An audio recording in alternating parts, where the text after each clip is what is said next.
Mas vamos lá, querido, eu prometo que eu vou só entregar o recado do que Deus pediu para entregar e nós vamos entrar no mover do Senhor. Amém ou não amém? Tá certo. Então eu quero ler junto com os irmãos o texto de Lucas, capítulo 6, a partir do versículo de número 6. Lucas, capítulo 6, a partir do versículo de número 6, diz assim: E sucedeu que em outro sábado entrou ele na sinagoga e ele ensinava. Ora, achava-se ali um homem cuja mão direita ela estava ressequida. Em uma outra versão fala mirrada. A sua mão direita estava mirrada.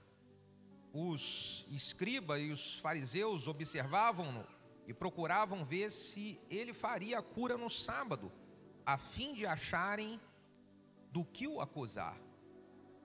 Mas ele, conhecendo-lhe os pensamentos, disse ao homem da mão mirrada: Levanta-te e vem para o meio. Então ele levantou-se, permaneceu de pé e disse Jesus: Que vos parece? É lícito no sábado fazer o bem ou fazer o mal? Salvar a vida ou deixá-la perecer? E fitando todos ao redor, disse ao homem: Estende a mão. E assim o fez, e a mão lhe foi restaurada. Estende a mão. Então ele estendeu, e aquela mão, ela foi restaurada. Irmãos, esse texto fala de um homem que tinha a mão mirrada. Alguns líderes estão não com a sua mão mirrada, mas o coração está mirrado. E como do coração procedem as saídas da vida, uma pessoa que ela deixou o seu coração ficar dessa forma, a sua liderança acaba sendo limitada. Todos nós temos duas mãos, a mão esquerda e a mão direita. Uma das mãos desse homem, ela estava mirrada. O seu potencial foi dividido pela metade. Um líder que está com o seu coração mirrado, o seu potencial está rachado pela metade. Você está fazendo, no mínimo, metade do que aquilo que você poderia fazer para o Senhor. Então os seus resultados em todas as áreas da sua vida estão pela metade, porque não é a mão que está mirrada, mas é o coração que está mirrado. E eu vou brevemente falar sobre o que Deus quer fazer nesse coração mirrado. Vamos orar? Mão no seu coração e vamos orar juntos. Pai, nós queremos pedir que o Senhor faça algo especial nesse momento onde nós fechamos essa conferência. Faz algo que irá glorificar o Teu nome. Até aqui temos experimentado, ó Deus, algo sobrenatural que glorifica o nome de Jesus. E nós queremos que o Seu nome, ele seja glorificado mais ainda nesse momento. Nós oramos no nome de Jesus. Você pode dizer amém. O que é um coração mirrado? O que é uma liderança mirrada? Uma liderança mirrada é uma liderança que ela é cheia de desculpas. Se nós olharmos a história desse homem, a sua mão estava mirrada, mas pelo que ele fez, o seu coração não estava. Existem pessoas que têm as mãos perfeitas, mas o coração está mirrado. Esse homem não tinha desculpas. Ele poderia dar todas as desculpas para não estar ali na sinagoga. Ele tinha muitas desculpas que ele poderia utilizar como justificativa para ele não estar ali, mas ele não usou. Uma pessoa que ela deixou o seu coração ser contaminado, ela está cheia de desculpas. Ela coloca desculpas e mais desculpas e mais desculpas e não faz aquilo que Deus lhe chamou para fazer, ou faz pela metade, só para não dizer que não está fazendo nada. Quando você lê em João capítulo 5 a história do paralítico de Betesda, ele estava naquela posição há 38 anos. E quando Jesus aparece para mudar a história daquele homem que estava há 38 anos daquela forma, a primeira coisa que ele faz é apresentar desculpas. Mas ninguém me ajuda, mas ninguém me desce quando o anjo balança as águas, mas isso, mas aquilo. Jesus não quer desculpas, Ele quer uma decisão. Qual é a sua decisão? Você quer sair dessa situação que você já está vivendo há anos? Você quer mudar a história da sua vida e a história do seu ministério? Não são desculpas, é uma decisão. Qual a decisão que você vai tomar quando sair dessa conferência? Com tudo que você ouviu aqui, qual a decisão que você toma, irmão? Não é só ouvir coisas que são maravilhosas, é decidir em cima daquilo que nós ouvimos. Porque senão eu continuo com o coração mirrado. Um coração mirrado, ele é cheio de amargura. Esse coração foi tomado por amargura. Hebreus capítulo 12, versículo de número 15 diz: cuide-se, cuide que ninguém se exclua da graça de Deus, e que nenhuma raiz de amargura brote e cause perturbação e acabe contaminando a muitos.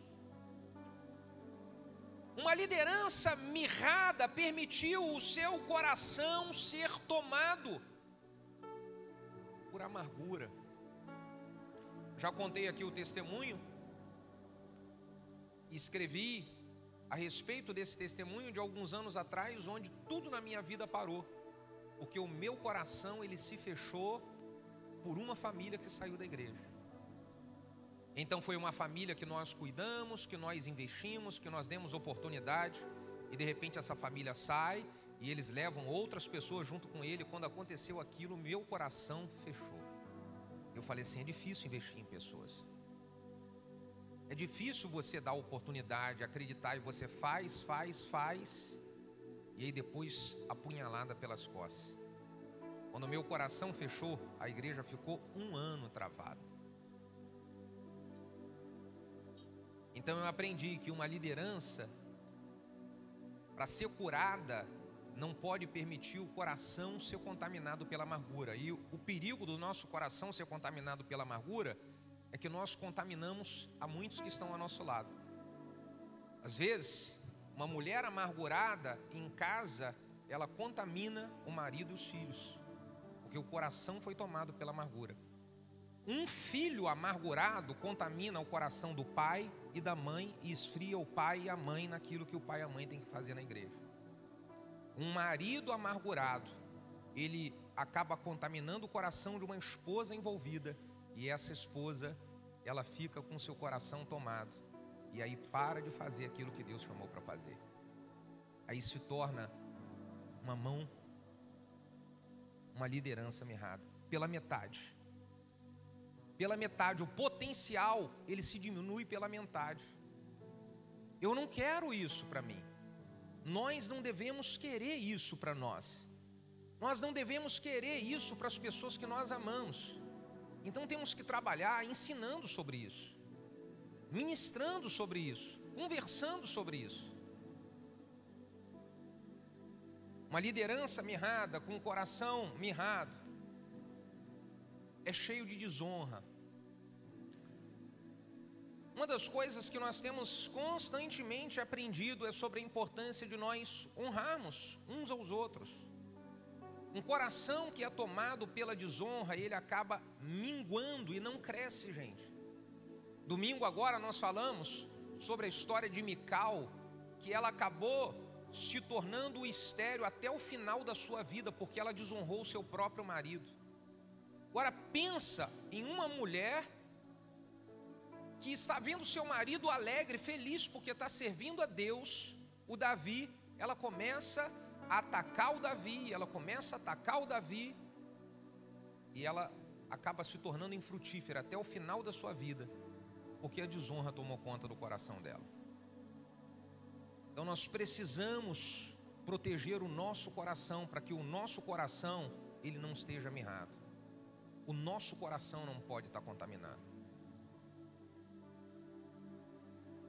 A Bíblia conta a história de Arão e Miriam, que acabaram permitindo a desonra tomar o seu coração, e eles ficaram não só com uma mão leprosa, a Miriam ficou com o corpo todo cheio de lepra. Por que a Miriam ficou com o seu corpo todo cheio de lepra? Porque ela deixou, junto com seu irmão Arão, ela deixou a desonra tomar conta do seu coração. Eu quero só que você veja aqui, bota aí na tela aí, Números capítulo 12, versículo de número 1 e 2, como que a desonra de Miriam e de Arão foi uma desonra muito sutil, mas acabou mirrando pessoas de Deus. Miriam e Arão, eles eram de Deus, mas sutilmente a desonra entra no coração. Então o que aconteceu? Falaram Miriam e Arão contra Moisés. Moisés foi aquele que libertou eles da escravidão do Egito. Moisés foi o canal que Deus colocou na vida deles. Foi Moisés que Deus usou para livrar eles. Foi Moisés. Mas diz que eles acabaram falando de Moisés. Miriam e Arão falaram contra Moisés por causa da mulher cuxita que tomara, pois ele tinha tomado a mulher cuxita. Então, olha o versículo 2, o que aconteceu. Bota na tela. Disseram: porventura tem falado o Senhor somente por Moisés? Ele não tem falado também por nós? E essa parte final é a que quebra com a gente. Então o Senhor ouviu. Então o Senhor ouviu. Imagina Miriam e Arão no café da manhã em casa. E eles estão, ao invés de tomar café, eles estão tomando o sangue de Moisés, detonando Moisés. E quando eles estão ali no café da manhã detonando Moisés, Deus ouviu tudo o que eles estavam falando. Coração mirrado. E isso acaba trazendo lepra para todo o corpo. Uma célula, uma igreja, uma família, onde tem o espírito da desonra, afeta todo mundo, gente. Afeta todo mundo. Se na família tem um espírito de desonra, filhos desonrando o pai, afeta todo mundo. Numa célula, o espírito da desonra afeta todo mundo. Numa igreja, o espírito de desonra afeta todo mundo. Então nós precisamos de buscar a cura em Deus para isso. Eu não quero isso.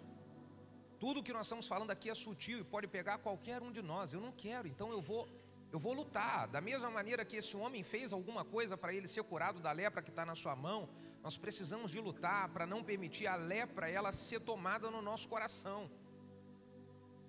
Olha só o que mais mostra um coração que está mirrado. Um coração que está mirrado, ele é cheio de complexo de inferioridade. O paralítico de Betesda, ele era cheio de complexo de inferioridade. Esse homem que está aqui, a sua mão era mirrada, mas o seu coração não era. Pelas suas atitudes você vê que ele não estava com complexo de inferioridade. É só você avaliar, ele ter ido para a sinagoga na condição que ele estava. Esse homem, ele acreditava de que ele poderia experimentar favor de Deus e graça de Deus, mesmo com as suas debilidades, mesmo com a sua mão leprosa. Ele não tinha complexo de inferioridade.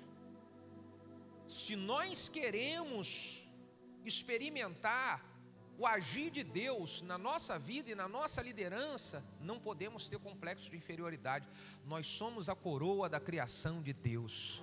Nós somos uma joia preciosa para o Senhor. Nós somos bênção para o Senhor. Fomos comprados por um alto preço naquela cruz. Então não existe essa de complexo de inferioridade. Você pode dizer para o seu vizinho: você é uma bênção, irmão. E você é bonito, irmão. Você é abençoado, irmão. Cheiroso, ungido. Diga aleluia.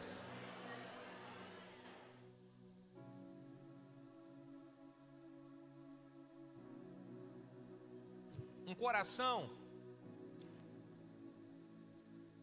que é mirrado, ele não trabalha mais como trabalhava antes. Ele trabalha pela metade. Lucas capítulo 9, versículo de número 62, ele fala de mão. Mas essa atitude da mão, ela no fundo está envolvendo o coração. O Lucas 9,62 diz: aquele que um dia colocou a mão no arado, se ele olhar para trás, ele não está apto para entrar no reino de Deus. Na verdade, essa mão no arado é o coração na obra, é o coração no chamado, é o coração no serviço para Deus. Se um dia eu coloquei o meu coração para servir a Deus e eu estou recuando do meu coração de servir a Deus por alguma coisa que eu passei, isso é muito sério. Um coração mirrado, ele está sempre caindo nos mesmos pecados.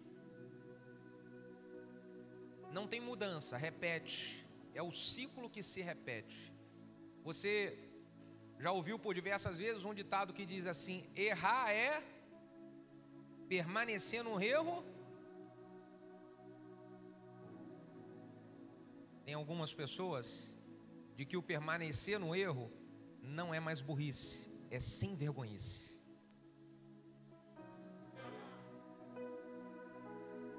Pode aplaudir o Senhor aí.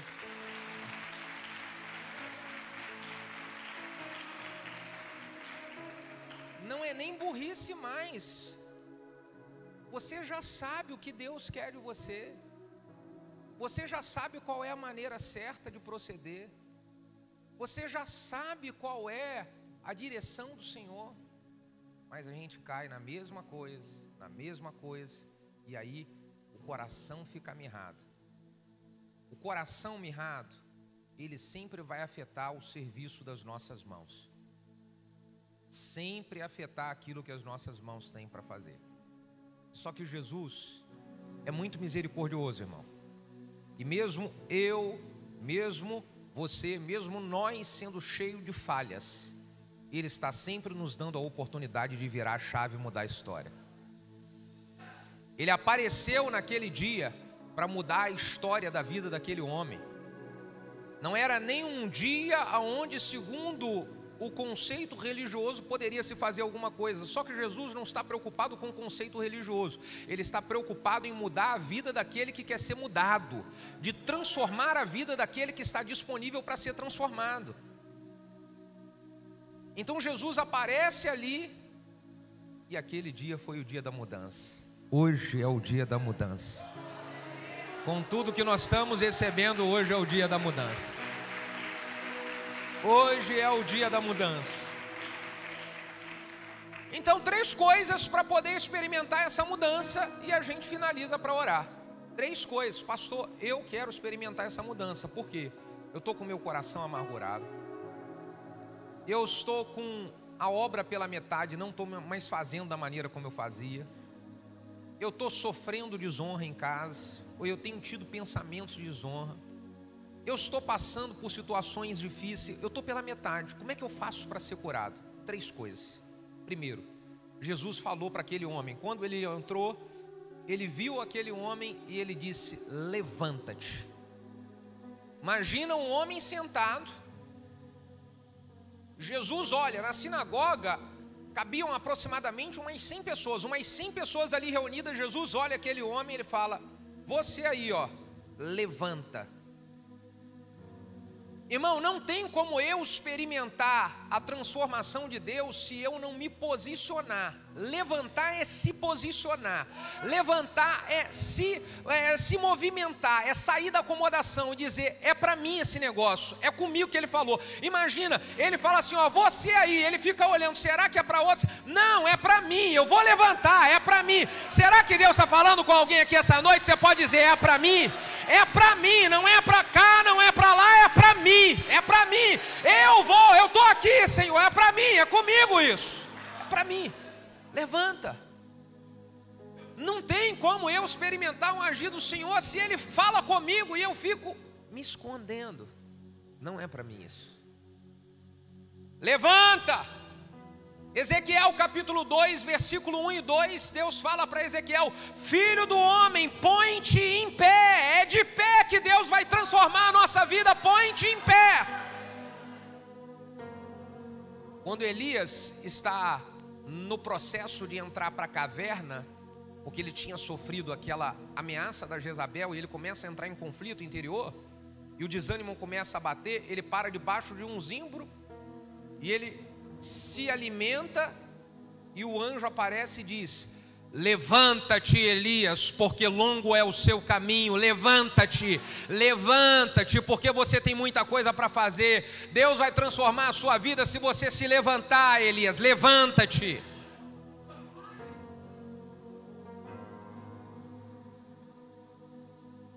Segunda coisa, Deus, para transformar a nossa vida e nos curar de qualquer tipo de lepra no nosso coração, nós precisamos ir para o meio. Jesus falou, levanta-te e venha para o meio. Sabe o que significa esse vir para o meio? Esse vir para o meio significa entrar no mover.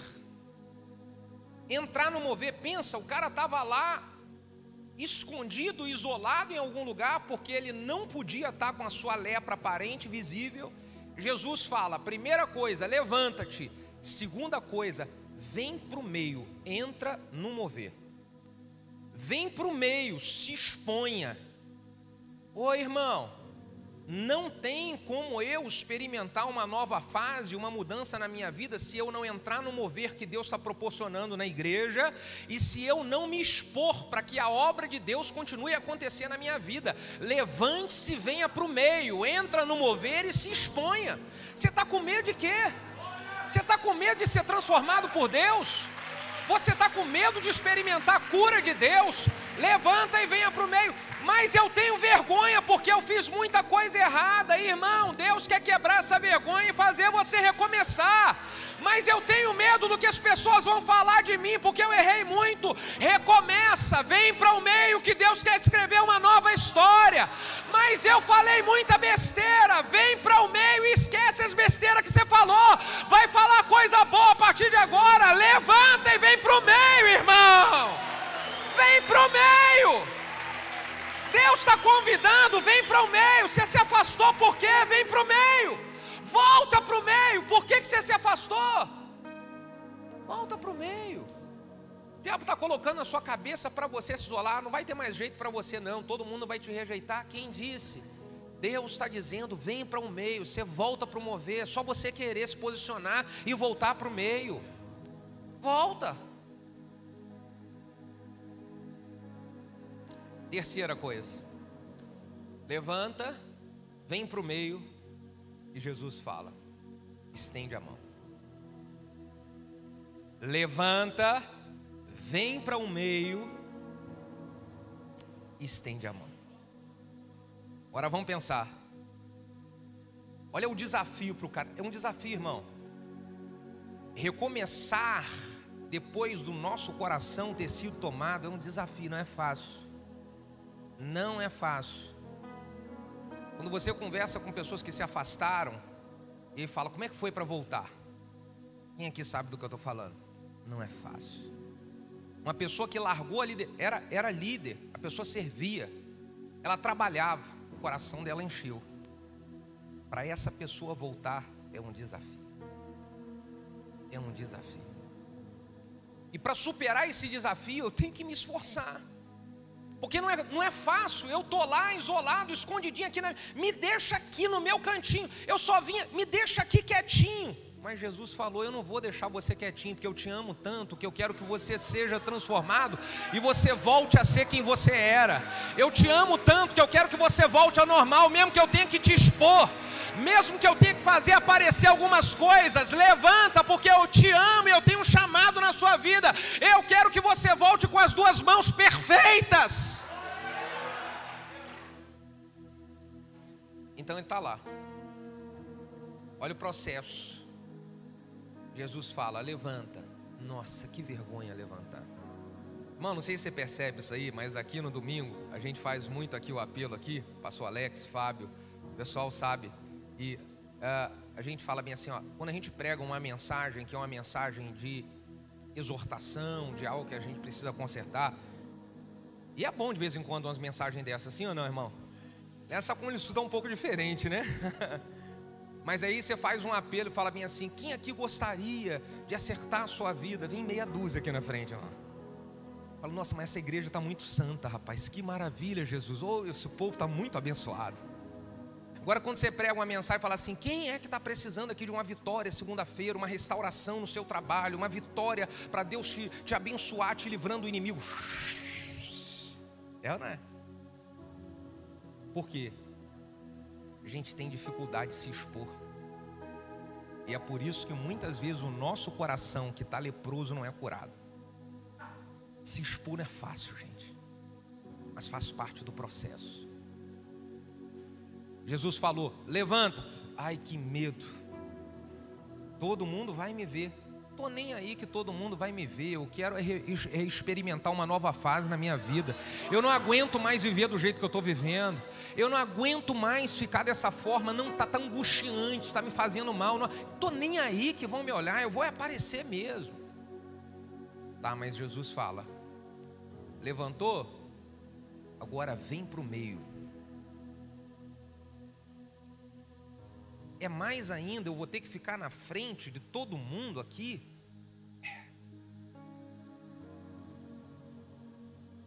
É você voltar a estar no ambiente onde você sempre esteve. É você voltar para estar no mover. E não é só isso. Mostra a mão leprosa para todo mundo ver. Porque todo mundo vai ver a sua mão leprosa. Mas todo mundo que vê a sua mão leprosa, depois vai ver ela totalmente curada. E você experimentou o sobrenatural de Deus na sua vida para ser testemunho para outras pessoas depois também. Mostra a mão. Mostra a mão. Por favor, fique de pé.